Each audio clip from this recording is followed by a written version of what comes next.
Madame, Monsieur, chers amis du 8e arrondissement, nous voici au seuil d'une nouvelle année.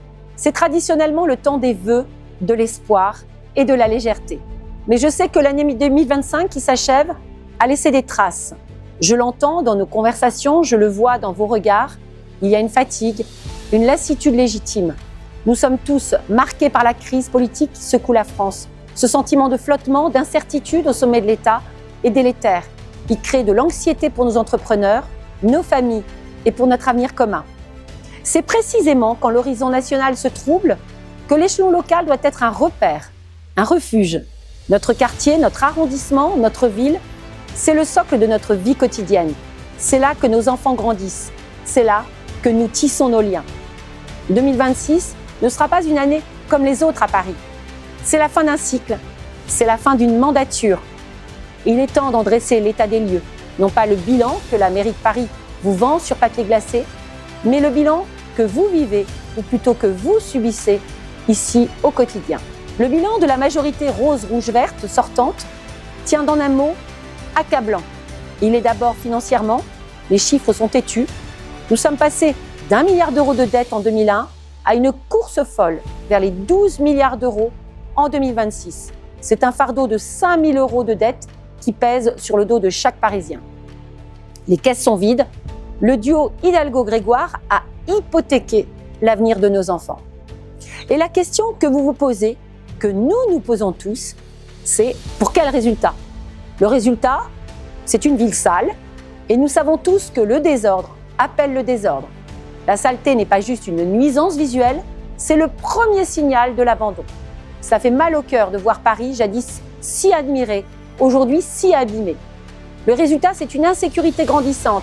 Elle n'épargne plus aucune rue, plus aucun quartier.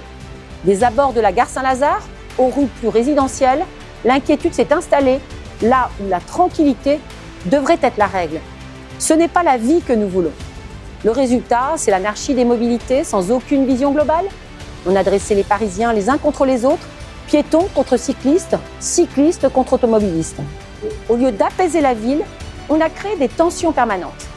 L'agressivité a remplacé la convivialité.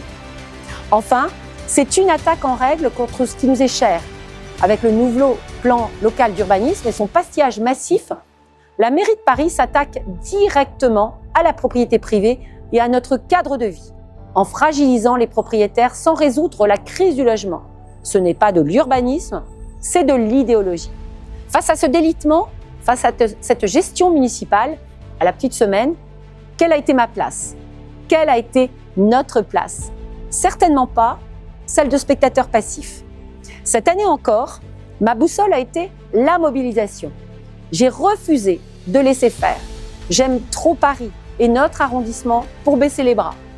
Avec mon groupe, Changer Paris, avec Rachida Dati, nous avons tenu la barre. J'ai lutté sans relâche pour exiger une police municipale armée et le maillage de notre arrondissement par des caméras intelligentes, seule réponse sérieuse face à la délinquance et au trafic qui gangrène certains quartiers, notamment à proximité des Champs-Élysées. Pour votre cadre de vie, j'ai proposé des solutions radicales, comme la privatisation de la collecte des ordures pour que nos rues ne soient plus les otages des grèves à répétition. J'ai défendu notre patrimoine, des grilles et des allées du Parc Monceau, au théâtre de Guignol, des Champs-Élysées, en passant par le réaménagement de la place de la Concorde et la rénovation des kiosques de la Madeleine. Parce que la beauté de Paris est notre bien commun, notre héritage et notre fierté. Je me suis battue pour une écologie du réel et du quotidien. Pas celle des slogans, mais celle qui améliore la vie, comme rue de Constantinople pour créer un véritable îlot de fraîcheur, ou en exigeant la création d'un espace canin digne de ce nom. J'ai contesté la stratégie de préemption de la ville de Paris pour créer du logement social dans des immeubles de très haut standing, à l'instar du 37 avenue Georges V, jugeant cette politique dogmatique et ruineuse. Sur les mobilités, j'ai agi pour la sécurité de tous en demandant la sécurisation des pistes cyclables, notamment rue de la Pépinière et le boulevard des Batignolles, pour stopper les conflits entre piétons et vélos.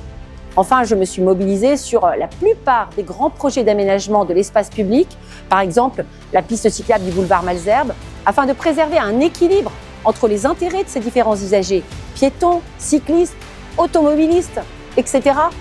Mon cap est clair. L'intérêt des habitants du 8e arrondissement. Ma méthode aussi, être constructive chaque fois que c'est possible, mais m'opposer avec la plus grande fermeté dès que c'est nécessaire. Alors, mes chers amis, ne laissons pas le fatalisme gagner.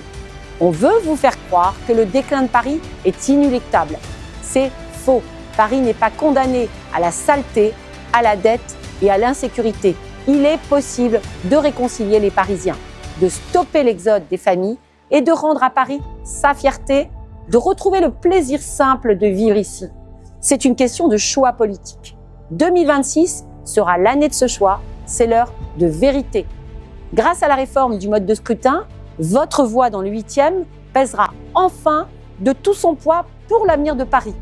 Nous avons un projet immense à bâtir pour redresser les comptes, pour rétablir l'ordre et la propreté, pour réconcilier les Parisiens. Mais aujourd'hui, je veux d'abord penser à vous, à vos familles, à vos proches. Dans ce contexte difficile, je veux vous souhaiter de trouver dans notre arrondissement, dans notre village, des moments de joie et de sérénité. Je vous souhaite une année 2026 de santé, de courage et de renouveau. Soyez assurés de ma détermination totale, passionnée à défendre notre 8e arrondissement et ses habitants. Bonne année à tous et bonne année à toutes.